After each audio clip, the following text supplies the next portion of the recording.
औज़ु बिल्लाहि मिनश शैतानिर रजीम बिस्मिल्लाहिर रहमानिर रहीम हुमुल्लज़ीना यक़ूलूना ला तुनफ़िक़ू अला मन इंद रसूलिल्लाहि हत्ता यनफ़ज़्ज़ू वलिल्लाहि ख़ज़ाइनुस समावाति वल अर्ज़ि वलाकिन्नल मुनाफ़िक़ीना ला यफ़क़हून। पिछले आयत में बात चल रही थी कि अल्लाह ताला ये फरमा रहे थे कि ए नबी सल्लल्लाहु अलैहि वसल्लम, आप इनके लिए मग़फ़िरत की दुआ करें या न करें, फिर भी हम इनके गुनाहों को क्या है माफ़ नहीं करेंगे। किन की बात हो रही थी? मुनाफ़िक़ीन की, अब्दुल्ला इब्ने उबई की। असल देखिए, ये सूरत के अंदर जो है अब्दुल्ला इब्ने उबई ने बहुत कुछ बोला था अल्लाह के नबी के बारे में, और ये मुनाफ़िक़ का सरदार कहलाता था।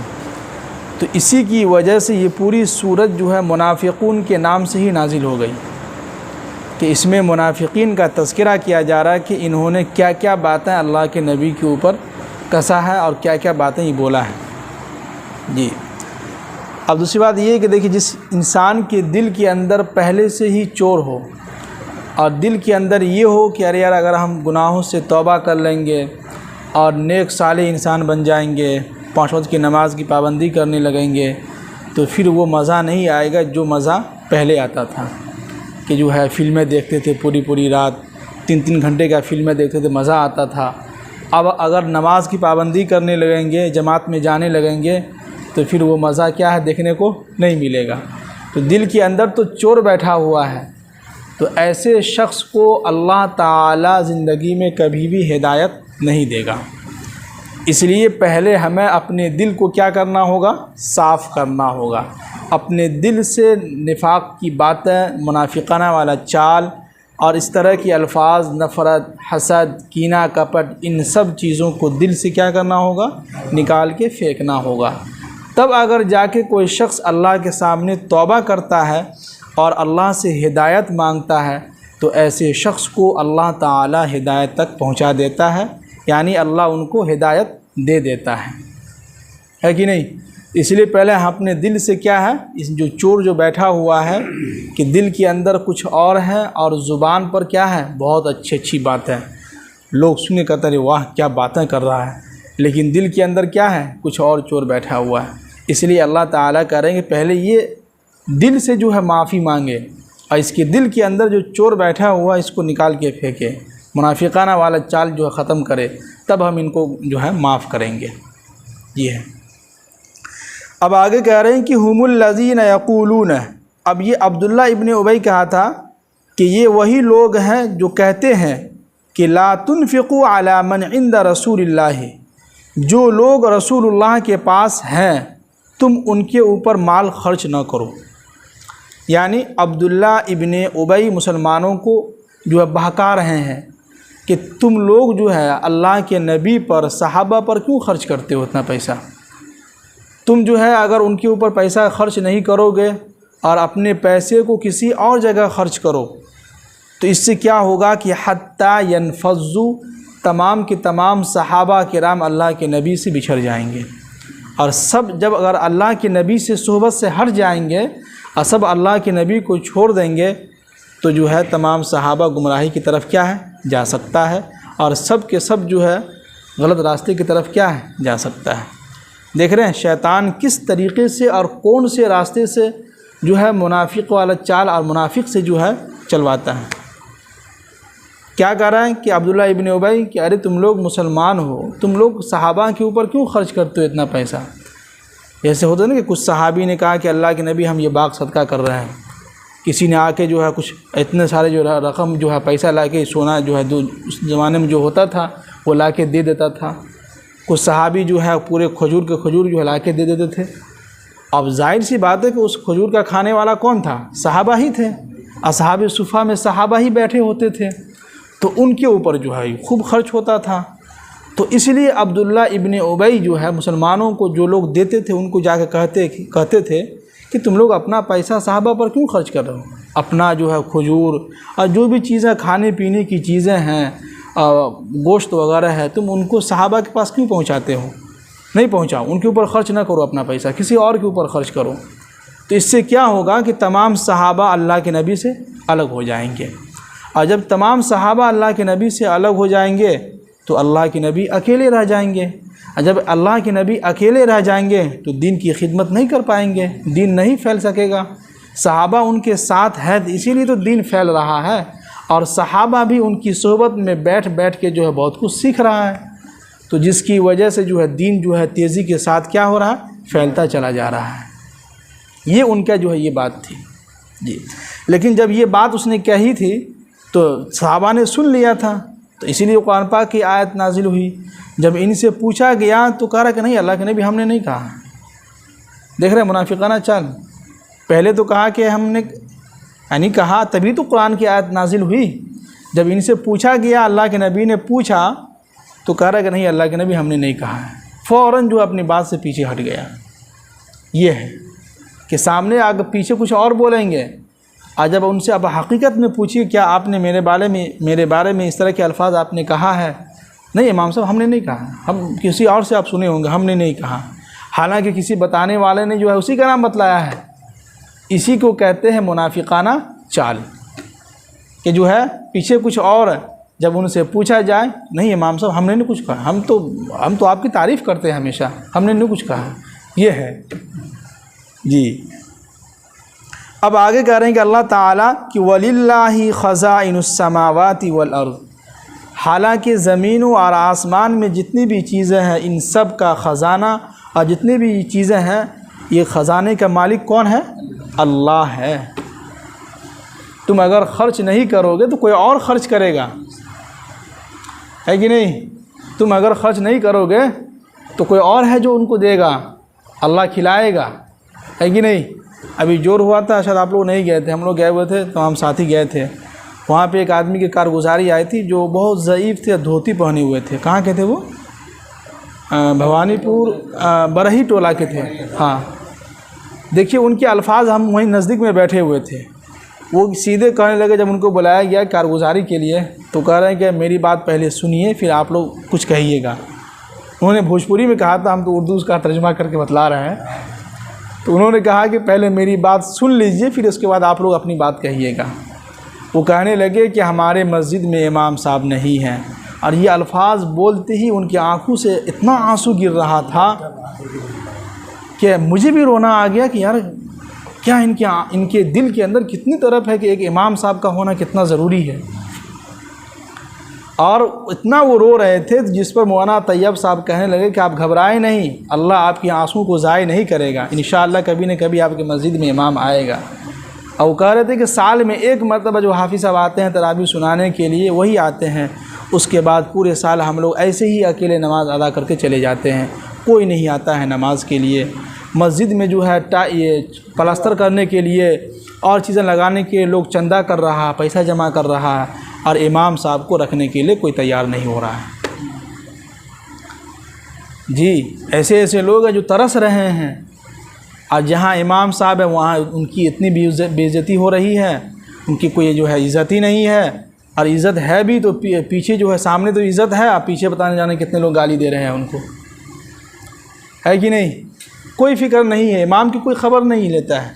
कई लोग तो ऐसे हैं कि पूरे साल हो जाता, कहीं पूछने भी नहीं आता कि इमाम साहब कैसे हैं आप फजर में आप नहीं थे, क्या बात है, कोई ख़ास बात है, आप कहीं चले गए थे मगरिब में, क्या बात है, कुछ हुआ था क्या। कोई किसी को कोई फ़िक्र नहीं है। अरे मरे इमाम साहब, मरने तो यार, तो कोई बात नहीं, तुम्हारे साथ भी होगा ये। अल्लाह न करे कि अगर आपसे इमाम साहब छीन ले, यानी इमाम साहब को अगर अल्लाह ने चाहा, अगर अल्लाह न करे ऐसा हो, अगर छीन गया फिर कभी दोबारा अगर इमाम साहब नहीं भी आया तो फिर आप रोइएगा बैठ के, जिस तरह वो आदमी रो रहा था। उनके दिल के अंदर इज़्ज़त थी, एहतराम था। इसलिए किसी कहने वालों ने कहा है कि जब तक कोई चीज़ इंसान के पास रहती है तो उसकी इज़्ज़त उसको समझ में नहीं आती है, जब उससे वो चीज़ छिन जाती है तब उसको एहसास होता है कि ओहो यार इमाम साहब थे, बहुत अच्छे इंसान थे यार, रोना आता है। तो वो कहते हैं ना कि चिड़िया खेत में चुग गई दाना, कोई तो कहावत है ना। अब जो हो गया सो हो गया, गया वक्त फिर हाथ आता नहीं। इसलिए अल्लाह ने आपको ये दौलत दी है कि आपके मस्जिद में, आपके इलाके में इमाम साहब हैं, आप बहुत खुश नसीब हैं। ये अपनी बात नहीं कर रहे हैं, जो लोग भी सुन रहे हैं जिनकी मस्जिदों में इमाम साहब है वो लोग खुश नसीब हैं कि अल्लाह ने उनके जो है समझिए कि मस्जिद के अंदर इमाम रखा है और उस इमाम के ज़रिए से पूरी बस्ती के अंदर जो है रौनक है।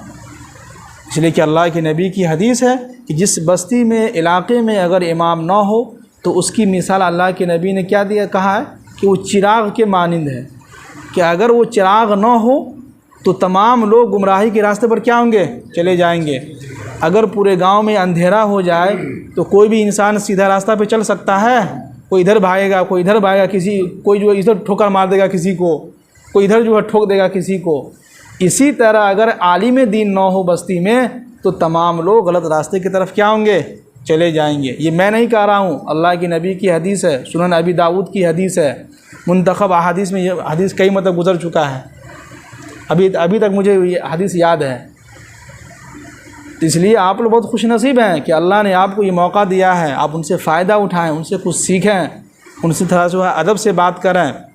ये हम अपनी बात नहीं कर रहे हैं, आप लोग कहेंगे अपनी ही बात कर रहे हैं, हमें कोई जो है इज़्ज़त की कोई ख्वाहिश नहीं है। अल्लाह का शुक्र है 2 वक्त के खाने को रोटी मिल जाता है, 2 वक्त क्या कभी कभी 4 वक्त भी मिल जाता है खाने के लिए। कभी कभी इतना सामान आ जाता है मिठाई खाने के लिए, समझ में नहीं आता कि कहाँ इसको हम दें, तो हम बच्चों में जो है तकसीम कर देते हैं, इधर बाजू वालों को दे देते हैं। तो अल्लाह खिला रहा है, अच्छा से अच्छा लिबास भी पहना रहा है, अल्लाह का शुक्र है, और अच्छा सा सवारी का भी इंतज़ाम हो गया है। अल्लाह से दुआ करते हैं कि और अच्छा सवारी का इंतज़ाम कर दे, इसलिए कि हम लोग क्या है, नालायक हैं, बेसब्रे बंदे हैं। अल्लाह से मांगने में क्या शर्माना है, अल्लाह से तो खूब मांगते रहना चाहिए इंसान को। मिल जाए तो ठीक है, नहीं मिले तो क्या है, सब्र करना है, ये है जी। तो वही कह रहे हैं कि वलिल्लाहि ख़ज़ाइनुस समावाति वल अर्ज़, ज़मीन और आसमान की जो ख़जाना है उसका मालिक कौन है, अल्लाह है। अब आगे अल्लाह ताला कह रहे हैं कि वलाकिन्नल मुनाफ़िक़ीन ला यफ़क़हून, लेकिन मुनाफिकीन समझते ही नहीं हैं। देखिए अल्लाह ताला कितनी अच्छी बात कर रहे हैं, लेकिन ये मुनाफिकीन ऐसे हैं जो समझते ही नहीं हैं, इतने बेवकूफ़ हैं कि इनको इतना भी नहीं मालूम कि भाई रिज़्क़ का देने वाला कौन है, अल्लाह है। खाना खिलाने वाला कौन है, अल्लाह है कि नहीं। खाना अगर सामने हो और हलक से नीचे न उतरे तो क्या हम ज़बरदस्ती उतरवा सकते हैं किसी से? बाँस से भी ठुकेंगे तो नहीं जाएगा। लेकिन इस हलक से नीचे उतारने वाली ज़ात कौन है, अल्लाह है। खाना सामने होने के बावजूद भी कभी कभी ऐसा होता है खाने का दिल नहीं करता है, कोई और लेके चल देता है कि नहीं। लेकिन फिर भी मुनाफिकीन क्या है, नहीं समझ रहे हैं जी। अब आगे कह रहे हैं कि यक़ूलून, और ये लोग ये कहते हैं कि लइन रजअना इलल मदीनति, अगर हम कभी मदीना को लौट कर जाएंगे तो लयुख़रिजन्नल आज़्ज़ु मिनहल अज़ल, तो जो इज़्ज़त वाले लोग हैं वो ज़िल्लत वाले लोगों को बाहर निकाल करेंगे। क्या मतलब, ये अल्फाज अब्दुल्ला इब्न उबई ने कहा था, किनसे, अंसारी सहाबा से, जो मदीना के अंदर सहाबा थे, उनसे कह रहे थे कि यार तुम्हारे इलाके में जो है मक्का से जो है मुहाजिर सहाबा हिजरत करके आए हैं तुम्हारे नज़दीक, तुम उनको निकालो यहाँ से, वो ज़लील लोग हैं, ज़िल्लत वाले लोग हैं। देखिए अब्दुल्ला इब्न उबई जो है क्या क्या चालें चली हैं मुसलमानों को बर्बाद करने के लिए। क्या कर रहे हैं अंसारी सहाबा से कि ये जो मुहाजिर सहाबा हैं जो मक्का से हिजरत करके मदीना आए हैं, तुम इनको जगह दे दियो रहने के लिए, ज़मीन दे दियो रहने के लिए, बीवी दे दियो हो, सारा सामान तुम दे दियो हो, घर दे दियो हो, क्यों दे दियो, उसको निकालो यहाँ से। क्या है, ये ज़िल्लत, ये ज़लील लोग हैं, इनको निकालो यहाँ से। देखिए ऐसे ऐसे जो साजिशें चली है मुसलमानों के ख़िलाफ़। लेकिन आगे अल्लाह ताला क्या कह रहे हैं वो सुनिए। अब आगे अल्लाह ताला कह रहे हैं कि वलिल्लाहिल इज़्ज़तु, और ये तमाम इज़्ज़त किसको हासिल है, अल्लाह को हासिल है। वली रसूलिही, और रसूल को हासिल है। वलिल मुमिनीन, और मुमिनीन को हासिल है। जो ईमान वाले हैं अल्लाह ताला उन्हीं को इज़्ज़त देता है, और अल्लाह के नबी सल्लल्लाहु अलैहि वसल्लम तो पैगंबर है, उनकी तो कोई बात ही नहीं है, उनकी इज़्ज़त तो अल्लाह के नज़दीक बहुत है। और इन तमाम का इज़्ज़त देने वाला, ज़िल्लत का देने वाला कौन है, ये अल्लाह है कि नहीं। हम अगर किसी इंसान को, सब आदमी चाहें कि इनको खूब इज़्ज़त दें, लेकिन इनके मुक़द्दर में लिखा है ज़िल्लत, तो हम दे सकते हैं इनको इज़्ज़त? नहीं दे सकते। इनके मुक़द्दर में पहले से अल्लाह ने लिख दिया कि इसके मुक़द्दर में ज़िल्लत है, तो हम इज़्ज़त नहीं दे सकते हैं। वहीं पर अगर हम किसी इंसान को खूब जलील करना चाहें कि अरे इनकी बेइज्जती करो सबके सामने, ताकि यहाँ ये रह ना पाए इमाम साहब, खूब इनकी क्या करो, बेइज्जती करो, ताकि इमाम साहब यहाँ से परेशान होकर क्या हो जाए, भाग के चले जाए। तो अल्लाह अगर चाहे इनको इज़्ज़त देना मुझे, तो दुनिया की कोई ताकत मुझे ज़िल्लत नहीं दे सकता है, ना कोई भगा सकता है यहाँ से, जब तक मेरी रोज़ी रोटी यहाँ रखा हुआ है कि नहीं। और हम भी बहुत ढीठ आदमी हैं कि आप मुझे कितनी भी जलील कीजिएगा, हम जाने वाले नहीं हैं। क्या है, क्या करें, आप लोगों से इतनी मोहब्बत हो गई है कि जाने का दिल ही नहीं कर रहा है। सभी आदमी जलील नहीं करेगा, सब नहीं करता। एक मिसाल दे रहे हैं, इसलिए कि हम जो है ये काम जो कर रहे हैं ना, अल्लाह के लिए कर रहे हैं। बस इसी वजह से इस दिल के अंदर मोहब्बत है आप लोगों के लिए अल्लाह से। अगर ये काम अगर हम पैसे के लिए करते, किसी और को खुश करने के लिए करते, फिर तो मैं कब का चला गया होता। लेकिन मैंने पहले ही नीयत कर ली थी, और मेरी अम्मी ने खुद कहा था, बेटा जो इस काम में जो जा रहे हो, इस काम में अगर तुम्हारा दिल अगर लगे और तुम अगर अल्लाह के लिए ये काम करोगे तो ठीक है, जाओ इमामत वाला काम करो, मदरसे में पढ़ाओ। लेकिन अगर तुम किसी और को खुश करने के लिए कर रहे हो तो फिर तुम कोई और काम करो, या तुम सऊदी चले जाओ वहाँ कमाओ, या कुछ और काम करो।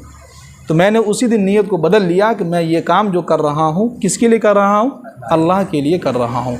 इसलिए मैं यहाँ से खसक नहीं रहा हूँ। क्या है, अल्लाह ताला खिला रहा पिला रहा चल रहा है किसी तरह जी। अब आगे कह रहे हैं कि वलाकिन्नल मुनाफिकीन ला यालमून। अब यहाँ पर अल्लाह ताला कह रहे हैं कि मुनाफिकीन जो है कुछ भी नहीं जानते हैं। ऊपर क्या कह रहे थे कि मुनाफिक समझते नहीं हैं, और यहाँ क्या कह रहे हैं कि मुनाफिकीन जानते नहीं हैं कि इज़्ज़त का देने वाला, ज़िल्लत का देने वाला कौन है, अल्लाह है जी। तो इतने सारे 2-3 आयत में अल्लाह ताला यही फरमा रहे हैं कि मुनाफिकीन के ताल्लुक़ से इस दुनिया के अंदर इज़्ज़त का देने वाला, ज़िल्लत का देने वाला, खिलाने वाला, पिलाने वाला, हर चीज़ का इंतज़ाम करके देने वाला ये कौन है, अल्लाह है। उसके अलावा दुनिया की कोई ताकत नहीं है जो हमें मार सके, जो हमें हमसे खाना छीन सके, कोई नहीं है। अल्लाह चाहेगा तो खिलाएगा, नहीं चाहेगा तो भूखा ही रखेगा। ये अल्लाह की मर्ज़ी है। अल्लाह ताला हम सब को अमल करने की तौफ़ीक़ नसीब फरमाए।